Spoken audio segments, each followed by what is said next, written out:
오늘장 랭킹5와 함께 하실 시간입니다. 오늘도 키워드 놓고 전략 고민 이 두 분과 함께 해보시죠. 소개해드리겠습니다. IS의 김태성 본부장, 이지스탁 이지은 대표 나와주셨어요. 두 분 어서 오십시오. 네, 안녕하세요. 자, 환호 이후에 실적을 소화하면서 긴 연휴를 앞둔 현재 구간에 어떠한 키워드를 봐야 될까요? 골고루 조명해 볼 겁니다. 가장 궁금한 부분부터 열어보도록 할까요? 크게 좀 잡아봤습니다. 오늘은 AI 이렇게 일단 놓고 시작할 겁니다. 자, 양상 관련 이슈 여러 가지 이야기가 나온 가운데 오늘 일단 탑2의 반응은 미지근합니다. 왜 반응이 없을까? 여기서부터 그래도 큰 대형주니까 시작을 해보도록 할까요? 김태성 본부장님, 삼성전자, SK하이닉스 올라도 궁금하고요. 네. 잠잠해도 궁금하고 많이 내려도 궁금한 종목이라서 먼저 질문을 좀 드릴게요. 일단 어제 삼성전자 관련해서 H벤포 양산 이슈에 반응이 좀 나왔잖아요. 네. 근데 오늘 뭐 일각에서는 SK하이닉스 같은 경우도 설 연휴에 공식 납품한다. 그리고 깜보해동을 우리가 기억하잖아요. 관련된 이슈가 미국에서 흘러나왔는데도 오늘 잠잠하거든요. 이걸 어떻게 봐야 돼요? 상승 피로감이라는 이야기를 최근에 많이 안 했는데 그 영향으로 봐야 되는 건지 아니면 다른 요인이 있는지 한번 먼저 점검 부탁드릴게요. 사실 지난주에 변동성이 굉장히 컸잖아요. 네. 그래서 이제 지난주의 시초와 현재 가격의 중간값을 쭉 보면 거의 움직이지 않았습니다. 그러니까 당일은 뭐 하루 매도 사이드카, 하루 매수 사이드카, 또 매도 사이드카 뭐 굉장히 큰 변화가 있는 것처럼 보이지만 중간값을 좀 살펴보면 삼성전자는 지난주 월요일과 혹은 지난주 이때쯤과 이번 주 지금의 시점 크게 움직이지 않은 지 벌써 이제 5거래일 정도 됐다고 보시면 됩니다.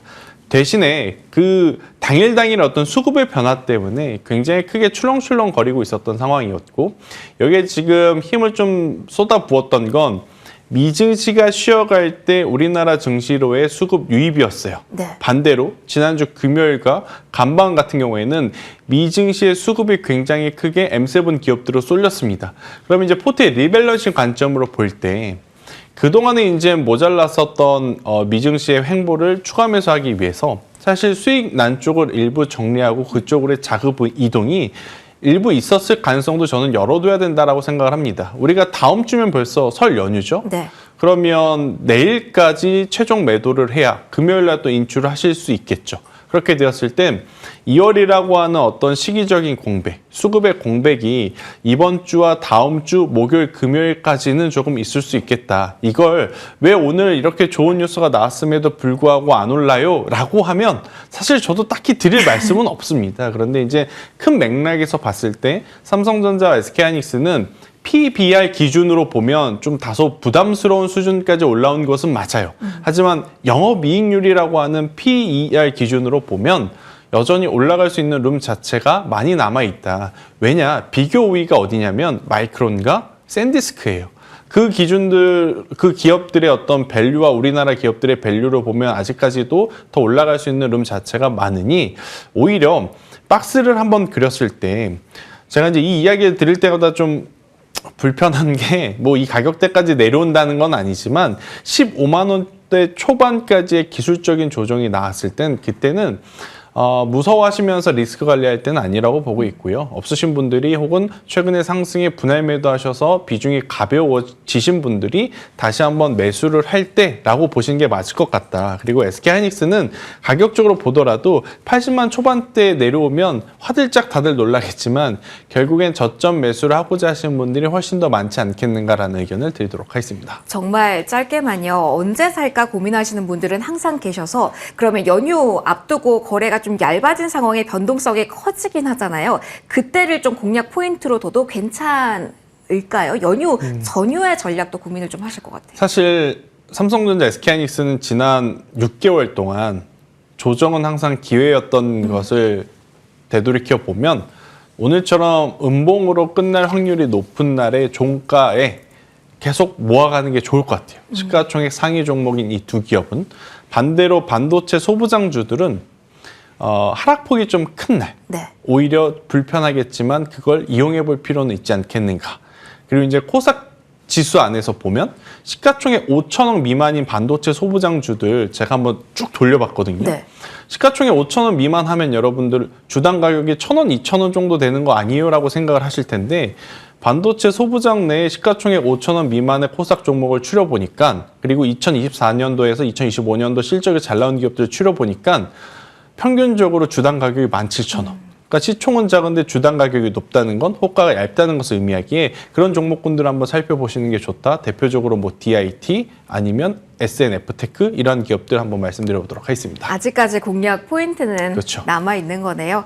자, 또 새로운 이슈도 한번 찾아보도록 하겠습니다. 시장이 신선도를 찾아 움직이는 걸지 이 포인트도 궁금해서요. 저도 오프닝 때 보면서 놀랐는데 오전보다 더 상한가 진입한 종목이 이 섹터에서 많이 나오더라고요. 이지은 대표님과 이야기해볼게요. 퓨리오사 AI로 묶인 종목군의 힘이 강해요. 물론 창투사 위주긴 하지만 이슈 측면으로 본다면 어떻게 봐야 될지 궁금해요. 정부가 NPU를 사용할 것이다. 국산화 이야기가 나오면서 관련주들의 움직임이 거세거든요. HBM이라는 키워드에서 신선도 측면에서 NPU로 옮겨간다? 이 논리로 봐야 될까요? 볼 수 있는 건지 먼저 궁금합니다. 이 얘기는 예전에도 좀 나온 적이 있었던 이슈인데 결국에는 의존도, 엔비디아의 의존도를 좀 줄이고 일단 NPU 같은 이제 업체들이 대형 업체들이 이쪽에 참여를 하면서 이 시장 자체를 국가에서 정부 정책으로 좀 키워줄 수 있다라는 육성 기대감이 다시 한번 나온 건데 한동안 이슈가 나왔었던 부분이고 꽤 오랜 시간 동안에 관련주들이 좀 주춤했었던 그런 상황 속에서 오늘 다시 한번 이 이슈가 나오면서 좀 부각을 받고 있는데 이제 창투사 관련된 종목들 그리고 오늘 4x4가 상한가에 갔잖아요. 네. 근데 창투사 관련된 종목군들은 최근에 조용조용 시세를 좀 잘 이어가고 있었어요. 물론 그 내부적인 세부 내용들은 어떤 기업은 스페이스 X에 대한 지분 투자 이슈가 있었고 또 정부에서 벤처 투자 육성에 관련된 이야기가 나왔기 때문에 조용조용히 좀 올라갔던 부분들이 있었는데 이런 게 시장이 지금 주춤하다 보니까 그 효과적인 부분들을 약간은 테마성으로 좀 갖고 가는 것도 저는 없지 않아 있다라고 생각이 들어서 창투사 관련된 종목군들은 좀 이 안에서도 좀 아주 아이디 투자라든지 그리고 이번에 미래에스 벤처 투자는 지분이 생각보다는 스페이스 X양으로 그렇게 크지 않다라고 해서 한동안 좀 낙폭이 있기는 했지만 그래도 이런 종목군들은 오늘 좀 밀리기는 합니다만 어떤 시장에 지금 당장에 이슈가 되는 종목들은 추가적인 시세는 좀 가능할 수는 있겠지만 이 퓨리오사 관련돼서 4x4라는 종목은 오늘 상한가를 갔기 때문에 추가 상승은 좀 가능할 수는 있겠지만 지금 시가총액이 전일 기준이긴 하지만 1,000억 정도밖에 되지 않는 종목이라서 변동성은 있을 수 있다. 그래서 차라리 오늘 DSC 인베스트먼트도 상한가에 가긴 했는데 창투사 관련된 종목군들 안에서 이 모멘텀 말고 그 외에 추가적인 모멘텀 특히 DSC는 무신사 관련된 이슈도 있거든요. 그래서 그런 종목 쪽으로 확장을 해서 보시는 게 좀 더 안전한 투자처가 아닐까라는 의견 드려보도록 하겠습니다. 그러면 퓨리오사 AI 투자처가 아니라 퓨리오사 AI 칩에 좀 포커스를 맞춰보면 대표님 어떨까요? 결국 여기에도 HBM3가 뭐 탑재된다라고 알고 있는데 그렇다면 다시 기회가 이쪽에서 소부장단에서 올 수 있다라는 의미가 될지도 궁금해요. 내일 마침 세미콘 코리아라는 일정도 있는데 워낙 오후장 들어서 장비 중심으로 많이 빠져서 기회가 될 수 있을지 이 포인트도 점검해 주신다면요. 저는 소부장 기업들은 기회는 될 수 있다라고 보고 있어요. 근데 너무 급하게 보실 필요는 없다라고 생각은 하고 있는데 오늘 전반적으로 종목들의 흐름을 보면 많은 하락이 나오고 있기는 하지만 특히 가파른 시세가 나왔던 쪽에서 하락폭이 확대가 되고 있긴 하지만 거래량이 그렇게 많이 실린 하락은 아니라는 점을 봤을 때는 지금 명절을 앞두고 있어서 차익 실현에 대한 물량들 쉬어가는 타이밍을 기다렸던 시장이 명절 이슈를 좀 활용하는 부분들이 있다라고 생각이 들어서 오늘 당장 지금 떨어질 때 잡아야 된다라는 의미는 아니겠지만 소부장 기업들 안에서 이번에 실적이 또 잘 나온 기업들이 있잖아요. 네. 뭐 ISC라든지 그리고 앞으로 실적이 잘 나올 수 있는 기업들, 네오센 같은 경우에도 지금 이번에 1분기의 실적에 대한 모멘텀이 상당히 좀 기대되는 상황이기 때문에 실적에 대한 모멘텀이 있는 기업들은 하락폭이 좀 확대가 됐을 때 저는 충분히 매수의 기회로 삼을 수 있다. 오늘은 거래량 없이 약간의 하락이 나오고 있기 때문에 쉬어가는 구간으로 보시고 만약에 내일까지 추가 하락이 안 나오고 하락에 대한 부분들이 지지가 단기적으로 발생한다라고 했을 때는 내일 또는 근데 또 명절에 들어가니까 네. 나는 약간 단기적으로 뭔가 주말 쉬는 동안에 미국에서 어떤 이슈가 나오는 게 불편하다 하시는 분들은 피해가실 수는 있겠지만 소부장 기업들은 지속적인 관심, 특히 실적이 이번에 잘 나온 기업들은 계속해서 좀 보실 필요는 있다라는 의견 드려보도록 하겠습니다. 그럼 정말 짧게만요. 소부장단으로 한정했을 때는 끊어가면서 챙기는 전략을 추천을 하시는 거예요? 아니면은 길게 가는 게 수익률 극대화 측면에서는 지금은 맞다라고 화답하는 시장인 걸까요? 길게 보는 게 수익률 극대화에서는 좋기는 해요. 다만 비중이 너무 크신 분들에 있어서는 지난주 증시만 보더라도 변동성이 엄청 컸기 때문에 그런 부분에 있어서 스트레스를 받으실 수 있기 때문에 수익 줄 때는 일부 물량이라도 챙기면서 보는 게 저는 좋다라고 생각을 합니다. 알겠습니다. 반도체는 워낙 이슈의 무게도 무게지만 개별 전략도 좀 고민이 되실 듯해서 이쪽에도 시간을 좀 써봤습니다. 연결고리 가지고 다음으로 좀 넘어가 보도록 하죠. 에너지 쪽 보도록 하겠습니다. 일단 에너지 고속도로가 초읽기에 들어가면서 수주전 물밑해서 여러 가지 이야기들 나오고 있다라는 게 첫 번째 이슈. 그리고 효성중공업과 같은 경우도 큰 수주 이슈가 있기는 한데요. 현대의 시세를 전력 설비 쪽에 어떻게 봐야 될지 여기서부터 좀 시작을 해보도록 하겠습니다. 김태선 본부장이 오늘 궁금한 부분은 이슈의 무게에 비해서 주가의 힘이 약하다는 부분일 것 같아요. 효성중공업도 역대 단일 최대 공시라고 하고 워낙 전력, 원, 인프라 이쪽에는 관심이 높다고 했는데 호재에 반응하지 않는 이 시장 분위기가 어색하거든요. 이 어색함을 지금은 어떠한 시각으로 보는 게 맞을지 힌트 주실까요? 그러니까 크게 걱정하지 말라는 이야기를 할 수밖에 없을 것 같아요. 주가라고 하는 것의 본질은 그 기업의 가치이고 기업의 가치는 그들이 지금 돈을 잘 벌고 있는 것과 앞으로 이제 돈을 잘 벌 수 있는 것, 이 차이점이잖아요. 근데 효성중공업, LS일렉트릭, LG현대중공업은 실제 지금 돈을 잘 벌고 있고 이렇게 역대 최대 수주 잔고가 잡혔다는 건 앞으로도 돈을 잘 벌 가능성이 높다는 것을 의미하죠. 특히나 구리 가격이 상승을 합니다. 저 에브리띵 랠리라 그래서 지금 원자재 가격 안 오르는 게 없을 정도로 원자재 가격이 상승을 하는데 여기서 이제 어느 정도 기업에서 커버할 수 있는 부분도 있겠지만 결국 끝단에서는 판가를 전가를 할 겁니다. 근데 이제 판가를 전가를 할 때 슈퍼을의 위치에 있는 우리나라 전력기기와 전선들은 충분히 그 효과를 받아낼 수 있다라고 보여져요. 그게 무슨 이야기냐?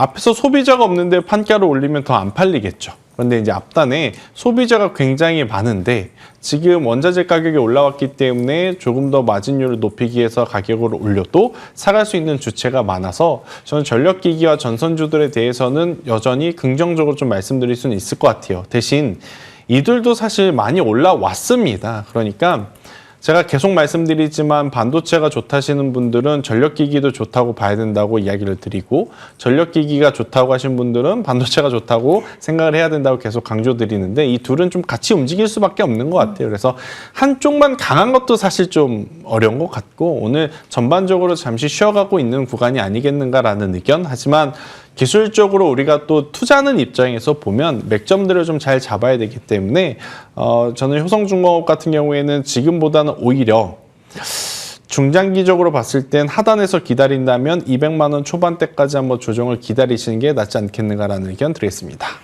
급하게 가지 않아도 된다라는 조언이십니다.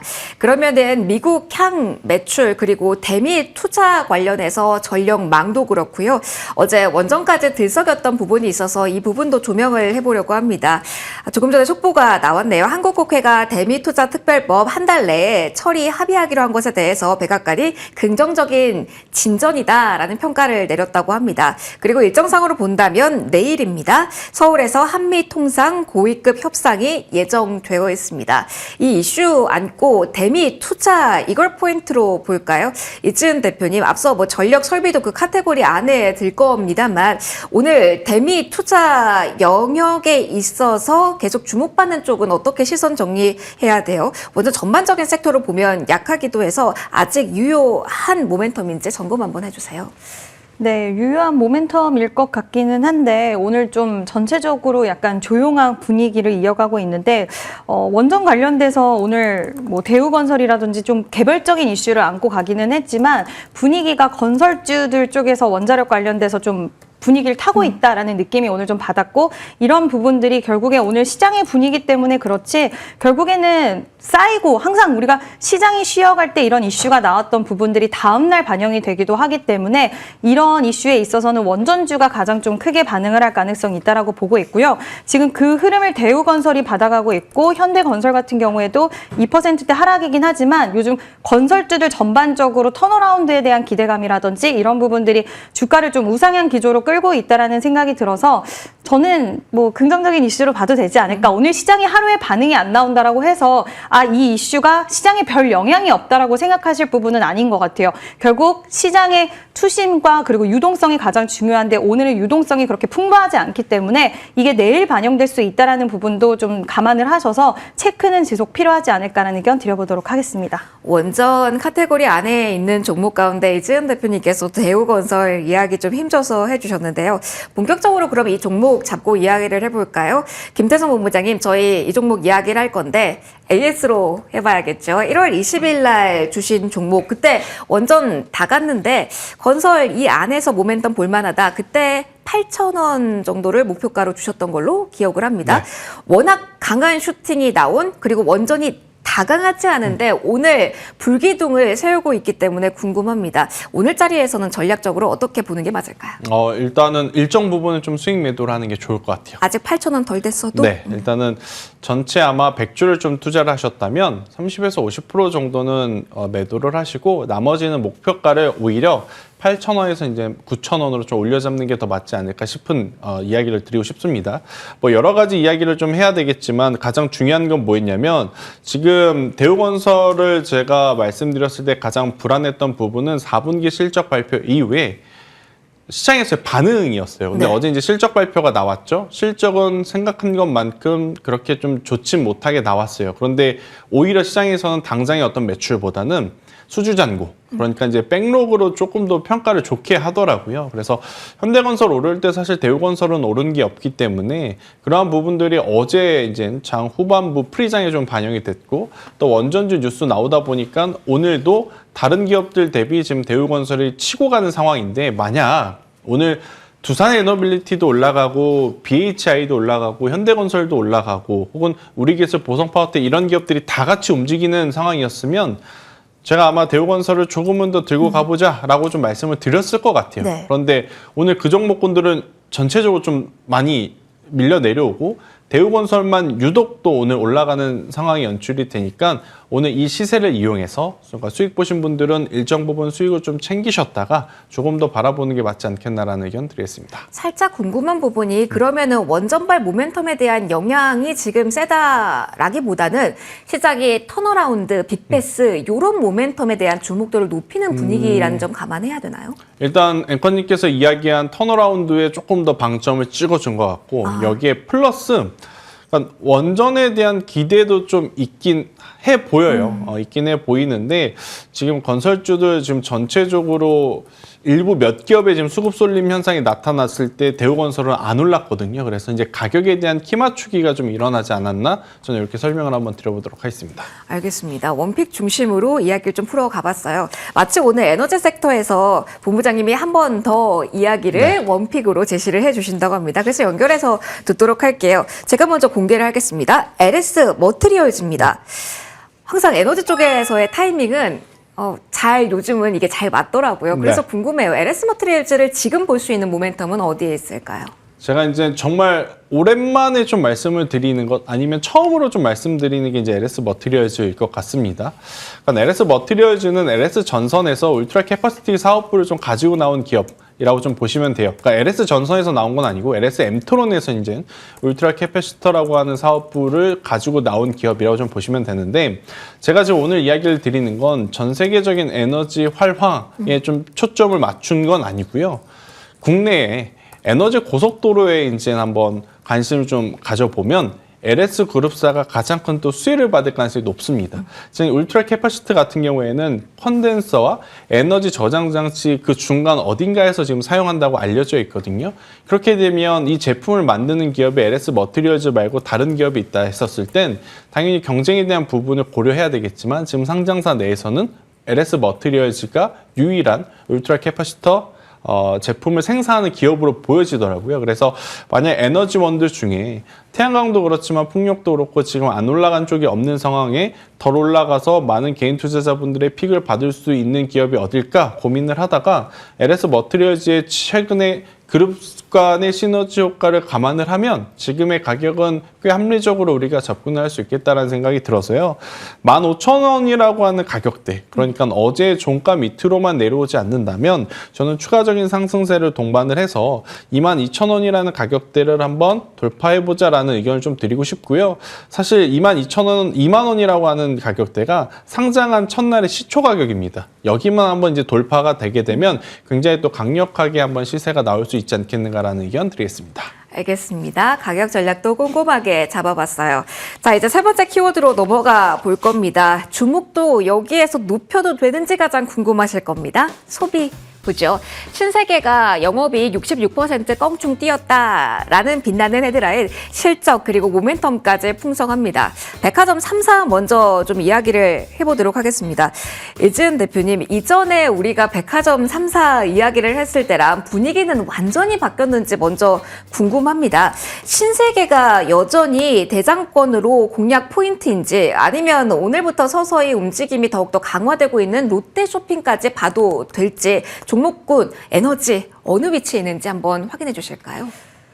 다 같이 봐도 될 것 같아요. 다 같이요? 네. 일단 롯데쇼핑도 오늘 거래량이 상당히 많이 좀 실린 상승세가 나오고 있어서 결국에는 가장 중요한 건 이번에 이제 다카이치 총리가 또 다시 총선에서 이제 승기를 잡게 되면서 중국과 일본에 대한 그런 관계 악화 속에서 중국에 대한 이런 관광객 수요 효과가 단기적으로 끝나는 게 아니라 이제는 좀 더 시간이 길어질 수 있겠구나. 구조적으로 우리나라가 수혜를 볼 수 있는 부분들이 더 커지겠구나라는 부분들을 일단 표면적으로 한번 봤고, 그 효과로 인해서 그들이 그럼 우리나라를 찾아왔을 때 어디를 많이 갈 것인가를 좀 고민을 해봤을 때는 예전에도 면세점을 가기는 했지만 요즘에는 면세 쇼핑보다는 백화점이라든지 올리브영, 다이소 이렇게 개별적으로 가서 여러 가지 쇼핑을 할 수 있는 데를 즐긴다라는 그런 이야기들이 많았고, 이번에 신세계 컨퍼런스 콜에서 이야기한 부분도 보면 면세점도 회복이 되고 있기는 하지만 지금 백화점 쪽에서 명품 쪽의 점포의 상승세가 굉장히 두드러진다라는 부분과,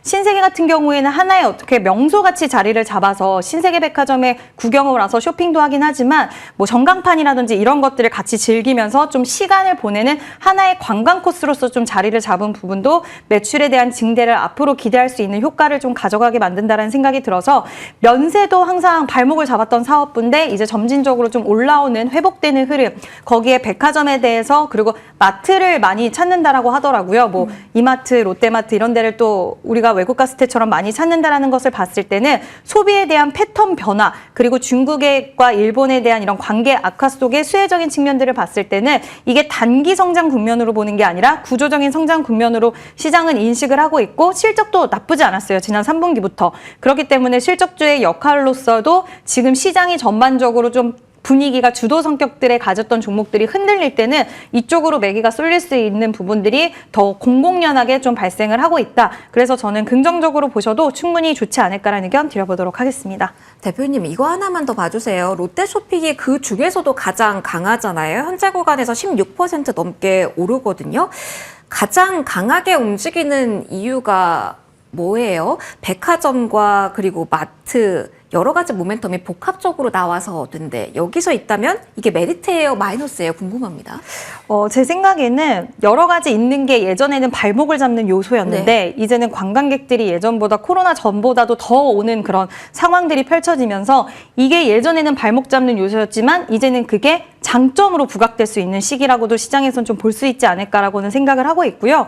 뭐 롯데쇼핑 같은 경우에 기술적으로 본다 하더라도 신세계는 좀 더 가파른 상승을 최근 들어서 했다가 오늘 같은 경우에 약간은 키 맞추기 성격으로의 그런 느낌도 좀 있다. 그리고 앞서서 말씀드린 부분들 여러 가지 카테고리를 가져갈 수 있는 부분에 있어서 시장에서는 성장을 좀 더 기대하는 게 아닐까라는 의견 드려보도록 하겠습니다. 알겠습니다. 그러면은 지금 가격적으로 봤을 때 신세계, 롯데쇼핑, 현대백화점 다 좋다라고 말씀을 해주셨지만 진입하기에 가장 부담이 없는 쪽은 어디예요? 신세계가 일찌감치 좀 움직이긴 해서 부담스럽다라고 생각하시는 분들도 계실 것 같고, 한편으로는 근데 가는 쪽에 몰리기 때문에 어느 선택지가 맞을지 조금 힌트 주신다면요. 사실 이 유통, 그리고 쇼핑 관련된 종목들 일봉으로 보면은 굉장히 부담스러워요. 네. 근데 예전의 가격과 한번 비교를 해보면 지금 아직까지는 그렇게 바닥에서 올라온 구간이 크게 아웃퍼폼 하지는 않았기 때문에 저는 개인적으로는 신세계를 좋게는 보고는 있는데 사업 내용으로 예. 봤을 때 이번에 어닝콜에서 너무 이야기가 잘 나왔기 때문에 신세계가 가장 강력할 거라고 보고 있기는 하지만 가격적인 메리트는 오히려 오늘 단기적으로 봤을 땐 가파른 시세가 롯데쇼핑이긴 하지만 예전 구간과 비교했을 때 봐서는 상방에 대한 룸은 롯데쇼핑이 좀 더 많이 열려있지 않을까. 그리고 새벽 배송에 대한 이런 규제 완화 쪽으로 보신다라고 한다면 이마트도 하나의 선택지는 될 수 있다라는 의견 드려보도록 하겠습니다. 알겠습니다. 그 두 번째 선택지가 될 수 있다라고 언급해 주신 이마트, 그러면은 새벽 배송 이슈로 좀 연결해서 가보도록 하죠. 김태성 본부장님, 이마트가 계속 움직임 나옵니다. 오늘도 두 자릿대 강세죠. 새벽 배송이 된다라고 하면 어느 정도 날개를 달게 되는 거예요? 저도 보면서 쓱배송은 지금도 쓰거든요. 그래서 새벽 배송에 본격적으로 하게 됐을 때 그 변화가 어느 정도 주가에 반영될지 잘 감이 안 와요. 여전히 지금 구간에서도 새벽 배송이 된다면 메리트 있습니까? 그러니까 대한통운은 새벽 배송이 안 돼도 주가가 올라오고 있었어요. 그러니까 올해 들어오면서 이제 주 7일. 그러니까 일하시는 분들에게는 굉장히 좀 안 좋은 일이지만 또 소비자 입장에서는 주말과 평일 상관없이 좀 물건을 받아볼 수 있겠다는 어떤 기대감, 그리고 이제 그렇게 7일 배송 서비스가 진행을 하게 되면 당연히 회사 입장에서는 매출이 클 수밖에 없죠. 그런데 이제 이마트 같은 경우에는 법안이 통과되는 것과 안 되는 것의 차이가 극명하게 갈릴 가능성이 높다고 보여집니다. 그래서 저는 오히려 만약 그런 법안에 대한 기대감, 규제 완화에 대한 부분을 좀 안고 보신다면 덜 위험한 쪽은 CJ 대한통운이라고 보여지는데 오늘 이렇게 상승을 하면 네. 만약에 우리가 원하지 않던 뉴스가 나왔을 땐 그때는 뭐 CJ 대한통운 신세계 할 것 없이 다 빠질 수가 있어요. 그래서 쫓아가시기보단 약간 조정이 나올 때 기다리시는 게 좋을 것 같고, 오늘의 어떤 상승은 어제와 그제 윗꼬리를 참으신 분들이 수익을 좀 즐길 수 있는 영역, 저는 이렇게 좀 설명을 드리겠습니다. 타이밍 잡기가 네. 이렇게나 어렵습니다. 유통 이야기로 쭉 진행을 해봤습니다. 그리고 오전에 강했던 쪽으로 시선을 또 이동을 해보도록 할까요? 현대차 중심으로 이야기 다음 키워드로 넘어가 보도록 하겠습니다. 아틀라스발 모멘텀으로 오늘 시장의 하이라이트 센터로 딱 서나 싶었는데요. 지금은 잘 모르겠습니다. 1월과 같은 그림이 그려질까요? 이재현 대표님, 현대차가 지금 5% 넘게 오르다가 1% 미만의 상승률입니다. 오토에버 마찬가지고요. 로봇도 힘이 강하다고 할 수는 없는 상황입니다. 현대차발, 보스턴 로보틱스 이런 이야기로 오를 수 있는 룸은 지금은 좀 한계가 있다라고 봐야 돼요. 이 하루 흐름 어떻게 진단하실까요? 일단 영상을 보고는 저도 되게 많이 놀랐는데 잘하더라고요. 너무 발전을 그 네. 사이 동안 또 많이 해서 굉장히 놀랄만한 기술력을 보여줬고, 일단 근데 이 부분에 있어서 지금 그 로봇의 발전 속도라든지 이런 것들이 바로 제조 현장에 투입되더라도 이상하지 않을 정도다라는 평가를 받기는 했지만 지금 시장에서는 완벽히 새롭다라고 보기에는 좀 어려운 재료였나라는 생각이 듭니다. 그래서 이 부분에 있어서는 분명히 메리트가 있고 보스턴 다이내믹스 관련돼서 추가적인 상방은 현대차는 열려있다라고는 생각은 하지만 아직까지는 조정이 그렇다고 해서 확 밀리거나 한 건 아니에요. 지금 조정에 대한 부분들이 기간 조정으로 횡보 구간으로 계속해서 좀 갈 가능성이 있기 때문에 오늘 같은 날 더 탄력이 나왔으면 좋겠지만 시기적으로 설 연휴를 앞두고 있기도 하고 영상에 대한 이런 기술력이 많은 부분 더 향상이 되기는 했지만 엄청나게 새롭다라는 부분으로 변화를 돼서 보기에는 좀 재료적인 측면에서는 약간 약해지 않았나라고 생각이 들기 때문에 현대차를 보유하고 계신 분들에 있어서는 아쉬우실 수는 있을 것 같아요. 오늘 뭔가 그동안 삼성전자와 SK 하이닉스가 달려줄 때 대형주 단에서 생각보다는 힘이 약했기 때문에 이런 부분들이 오늘 받아갔으면 좋겠다라고 생각하셨을 수는 있겠는데 그냥 아직까지는 이 조정에 대한 기간 조정에 대한 흐름들이 좀 더 이어지는 구간이다라고 생각을 해주시면 좋을 것 같고요. 저는 보스턴 다이내믹스에 대한 그 모멘텀에 있어서는 충분히 우리가 지켜볼 필요, 그리고 이 부분에 있어서 모멘텀을 가져가서 투자하는 입장에서는 좋게 볼 필요 있다라고 생각을 합니다. 맞아요. 많은 분들이 오늘 현대차발 이슈 많이 기대하셨을 겁니다. 그래서 오늘 전략이 고민하실 것 같아서 김태선 본부장님께도 비슷한 결의 질문 드릴게요. 다른 것보다 그냥 이게 제일 궁금하실 것 같아요. 힘이 없는 이 구간을 본부장님의 시선에서는 어떻게 풀어가고 계신지 궁금합니다. 이겨내야죠. 그러니까 자동차 밸류를 평생 받다가 이제 로봇 밸류를 받기 시작하는 초입 단계인데 한 술에 배부를 수는 없지 않습니까? 그래서 이런 노이즈와 어떤 지나가는 과정은 좀 필요하다라고 좀 보여지고 있어서 계속 말씀드리지만 저는 50만 원 이하에서는 현대차는 긍정적으로 보시는 게 맞을 것 같고 우선 시세가 한번 더 많이 낮다가 지금 쉬어가는 과정이라서 예전처럼 뭐 현대차도 좋고 기아도 좋고 모비스, 위아, HL만도 다 좋다고 할 수는 없을 것 같고요. 우선 현대차부터 한번 모아가는 전략이 현실적으로는 가장 나은 선택지일 수 있겠다고 의견 드리겠습니다. 대장이 일단 그렇죠. 다리를 딱 잡고 무게감을 실어줘야 된다. 현대차의 움직임 저희도 계속 추적은 좀 해보도록 하겠습니다. 자, 그리고 오늘 코스피 시총 상위주 가운데 유독 오전부터 단단하게 흔들리지 않고 빨간불 세우는 쪽이 금융지주사 쪽이거든요. 그래서 이 이야기 해보도록 하겠습니다. 일단 실적 보면은요. 잘했습니다. 장사 잘했다라는 평가를 받고 있고요. 그리고 플러스 알파가 있는 걸지 이게 궁금하실 것 같습니다. 이지은 대표님, 금융지주사가 2월 들어서 연이어 강세입니다. 오늘 신고가 리스트에도 줄줄이 이름을 오리고 있는 게 금융지주사고요. 어떻습니까? 그냥 배당주, 실적주가 아니라 신고가 랠리의 대명사가 됐어요. 어떤 요인이 핵심인지 개인 투자자분들도 따라가도 되는 자리인지도 함께 봐주세요. 3차 상법 개정안에 대한 기대감이 여전히 좀 녹여져 있다라고 볼 수가 있을 것 같고요. 지금 2월 임시국회에서 3차 상법 개정안을 처리하겠다라는 입장이 지금 민주당 쪽에서 나왔고 결국에는 자사주 비중에 대한 높은 쪽이 그 반응에 대해서 특히 지수사 쪽으로 나올 수밖에 없는 상황인데 시장의 분위기가 좋을 때도 같긴 했지만 시장의 분위기, 그러니까 주도하는 섹터들이 차익 실현에 대한 물량이라던가 이런 것들이 나올 때 가장 좀 안전한 투자처가 된다라는 느낌을 계속해서 이어가고 있는 것 같습니다. 왜냐하면 돈도 잘 벌고 또 정부 정책에 대해서 모멘텀이 받게 된다라고 했을 때는 앞으로의 이런 기대감적인 측면들을 안정적으로 가져갈 수가 있는 쪽이기 때문에 어떻게 보면 우리가 지금 뭐 반도체라든지 대외적인 환경들의 영향을 상당히 많이 크게 받잖아요. 물론 좋은 스토리만 있기는 하지만 그 외적으로 많은 산업과 섹터들을 봤을 때 근데 금융 쪽이라든지 상대적으로는 덜 영향을 받으면서 정부 정책에 대한 모멘텀이 붙었을 때 또 가장 많은 수혜를 볼 수 있는 쪽이기 때문에 이렇게 시장이 변동성이 커지는 구간, 그러니까 나쁘다라는 게 아니라 지난주부터 시장의 변동성이 굉장히 커졌던 구간이기 때문에 선택지적인 차원에서 수급 쪽이 이쪽을 좀 선택을 많이 하고 있는 게 아닌가란 이런 심리적인 부분들이 또 많이 반영이 됐다라는 의견 드려보도록 하겠습니다.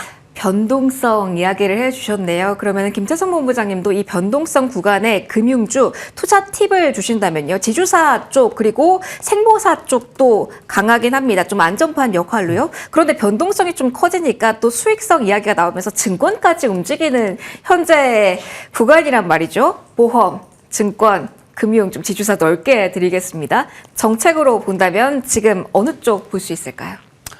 증권 쪽이 더 낫지 않을까요? 오히려? 왜냐하면 저희는 좀 힘들겠지만 일을 많이 올해 하니까요? 하반기부터는 또 거래 시간이 늘어나고 있고 그리고 이제 ETF를 생각을 해보면 코덱스가 붙은 상품이 다 삼성증권 상품이 많지 않습니까? 그래서 저는 오히려 지금 시세가 난 금융 쪽은 혹은 은행 쪽은 일부 좀 수익 실현을 하시고 증권 쪽으로 가보는 것도 나쁘지 않다. 그리고 이제 증권 쪽으로 간다 했었을 때는 뭐 미래에셋증권이 아마 여러분들의 탑픽일 수는 있겠지만 저는 개인적으로 ETF에 대한 기대감이 지금 계속 크게 불어오고 있어서 삼성증권에 대한 추가 상승세가 가장 안정적이지 않겠는가라는 의견을 드리도록 하겠습니다. 자기 자본 투자보다는 리테일 쪽, 그렇죠. 이쪽 포인트로 잡아주셨습니다. 자, 오늘 랭킹5 여기서 마무리 짓도록 할게요. 김태성 본부장, 이지은 대표 두 분과 함께했습니다. 고맙습니다.